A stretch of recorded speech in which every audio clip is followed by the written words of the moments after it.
All right, let's do this. All right. Hi, everyone. I'm Russ. Mark. And this is a spirited endeavor. Priming the Pump edition. Yes. Okay. So this is number 3 in our exploration of Glenlivet. Yes. So we did the Founders Reserve. Yep. Or the Special Reserve or whatever. Founders Reserve. Founder Reserve. Yep. All right. And then Caribbean Reserve. The Caribbean Reserve. Yep. Which is finished in the rum casks. Yes. And now this is a Glenlivet. Now this is not a reserve whiskey. This has an age statement. This is 14 year, but it's finished in cognac casks. And very curious about that. Yeah. So some of our favorite whiskeys have been finished in really interesting things, and cognac casks are one of them. Absolutely. What was it? The Deanston 18.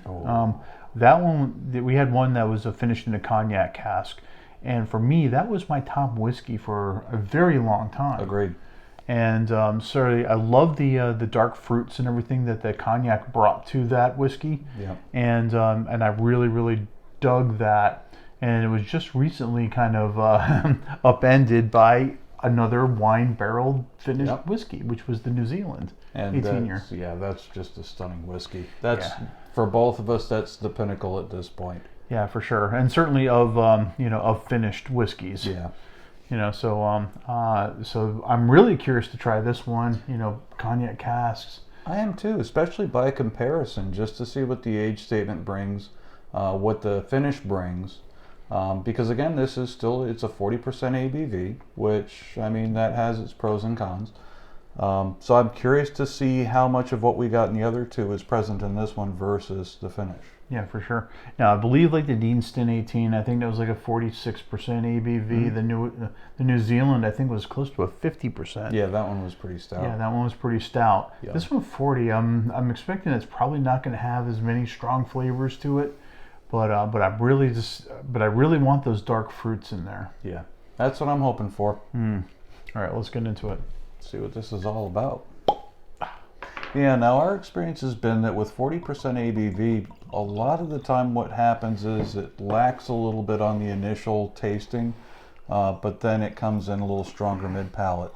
The other thing we found is generally the first couple sips you're enjoying the flavors, but then things start to taper out a little bit because the flavors aren't quite as present.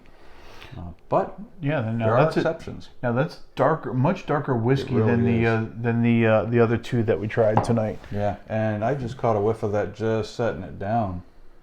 So there's something going on in there. So I was just looking to see if there's anything on here about chill filtration or color added, and they don't mention anything that I can see. So I would have to say that more than likely it is chill filtered and color added. Again, something like this, that's not unexpected. No, it's a big distillery and everything. They surely want consistency in their products. So, sure. Is it ideal? I don't know. But, certainly, I don't judge a whiskey by that. No, at the end of the day, some of the whiskeys that we've had and really enjoyed have both chill filtration as well as color added. Lagavulin being one of them. Yeah, for sure. Highland Park being another. Yeah, so... It's not a deal breaker, but it's something we definitely look at. Yeah. Okay. Yeah, there we go. Yeah. So that is it's still really soft on the nose, like the other Glenlivets that we tried tonight. But I am getting the dark fruits on that. Yeah, that first nose I got it. Yeah, so I get a little bit of plum, maybe a little bit of raisin. So that's in there. You get the vanilla. Now, I will say the oils on this one are significantly better. Really nice legs on this one compared to the Founders. Yeah, and that's got nice viscosity in the glass too. Yeah. So the others present a little thin. This one does not. Yeah. It's not the thickest whiskey ever. It's still a 40% ABV, but it certainly has a little bit more going on. I expect that this is going to have a lot more finish to it. Yeah, that's what I'm hoping. I think the age statement seems to bring something as far as just being a little bit more present as far as oils are concerned and on the nose. Yeah, this one has a little more of a toffee note than the others. Agreed. Yeah. Nice dark fruits too. Yeah. Well, all right, I like that. All right. Cheers. Cheers. This one has a lot more flavor to it than the others. Agreed. There's still not a lot happening on the tip of the tongue, but certainly as it gets into the palate, I'm getting a lot more. I'm getting spice. I'm getting dark fruit. Yep. I'm getting a lot of dark fruit. I am too. Like grape. Yeah, yeah, like like those those really really dark grapes. I'm waiting for Kool-Aid Man just to bust through the front door. Yeah, it almost does have that little bit of Jolly Rancher flavor. That Jolly Rancher grape flavor to it. And I dig that. I mean, that's not different. A dig. That's a plus in my book. Yeah, no, it's kind of different. Like barrel spice at the back end, kind of nice. Yeah, but it's nice. It's playful. It's not overwhelming. It gives you just a nice little warmth that kind of accompanies it, and I dig this. Yeah, that's a nice counterpoint to the sweetness and the fruit notes that this one brings. Again, early palate, not real interesting, but you get to mid palate and beyond, and it starts picking up a little bit. Initially, first impression was it's thin, lacking in flavor, and then mid palate comes in, and it's like this wave just comes over you. And initially, it's dark fruits. It's, like I said, it's grape. It's grape drink. It's grape Jolly Rancher. It's that kind of grape. And then the barrel spice starts to come in, and it's a really nice spice. It's not, some spice happens so late that you think it's almost like heartburn. This one happens early enough on the palate where it's a nice welcome change from the sweetness. Exactly. It catches you in the back of the tongue rather than going down your esophagus. Yep. It doesn't really burn you all the way to your stomach. But man, that candied grape flavor in this, that's like the note. Agreed. That's the note, and I dig that. Well, this one seems to be sticking around too, because I'm on my second or third sip now, and I'm still getting that.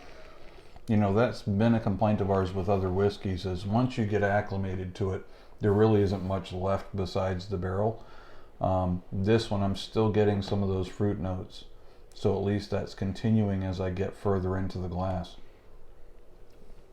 It gets a little spicier as it goes along. That's just a little more predominant. But, I'm still, those initial flavors are still coming through.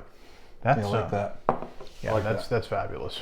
Yeah, so it's not deep, dark, like a sherry bomb or something like that. It's still light, a little thin, but refreshing actually in some respects. It's not a heavy whiskey. This would be good summer. This would be a good summer whiskey. I agree with that. Yeah, I agree with that. I could see this around the holidays too. But I think I agree with you. I think this is more of a summer. Yeah, for me, I'm looking for more of a darker whiskey during winter, generally speaking. Something with a lot more punch to it, a lot more depth, darkness. This one, just to me, is kind of light, a little thin, and like I said, hot summer night. I could see sipping this, no doubt. Yeah, this does not replace the Deanston 18. Oh, God, no. But not even in the same vicinity. But, it kind of points toward it. The interesting thing, though, 14-year. I know. You compare that to so price point for a 14-year-old, the price point's not bad on this one. Yeah. But that said, you compare that to some other stuff in the ballpark. We've had other 14s and 16s and 18s, and we found 14s to be kind of, you get up to 16 and 18, that's where the real fun is. Yeah. This one kind of fits that mold at 14. It's interesting, but it's not. It's not all that. Yeah. So it is interesting to see what they bring as Glenlivet is concerned, because we've now done 3 of them, and I can see where this one kind of fits in their lineup. Yeah, I do too. Speaking of which, 1 to 5, what do you think? I'm gonna go 3 on this one. I'm with you on that. Yeah. I think this is a good solid 3 out of the ones that we've tasted tonight. This is the strongest of them. I would agree. As far as the Glenlivets are concerned, this has been the strongest one thus far. Now, that said, and I'm going to go off on a bit of a tangent here, we've had Glenmorangie, and we've compared Glenlivet to Glenmorangie in a couple different videos thus far, but Glenmorangie has some different finishes as well. Yes, the LaSalle finish, or I think I'm murdering that one, but it's a port wine finish, and that one was fabulous. And price point is It's less.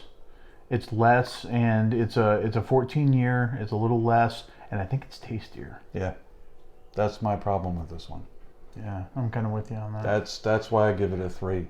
While I enjoy what's in there, I think it's similar price point or even less in some cases. There are better whiskeys out there.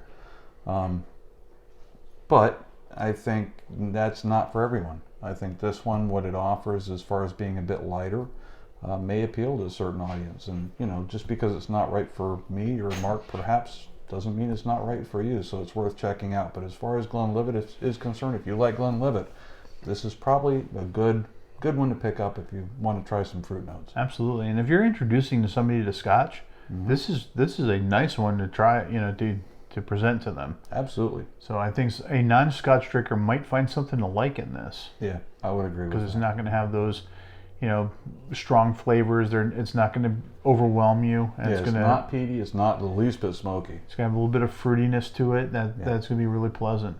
I agree. Well, awesome. Thank you for joining us, everyone. I hope you had a good time. Yeah, we sure did. We'll catch you on the next one. Take care. All right, bye. Bye.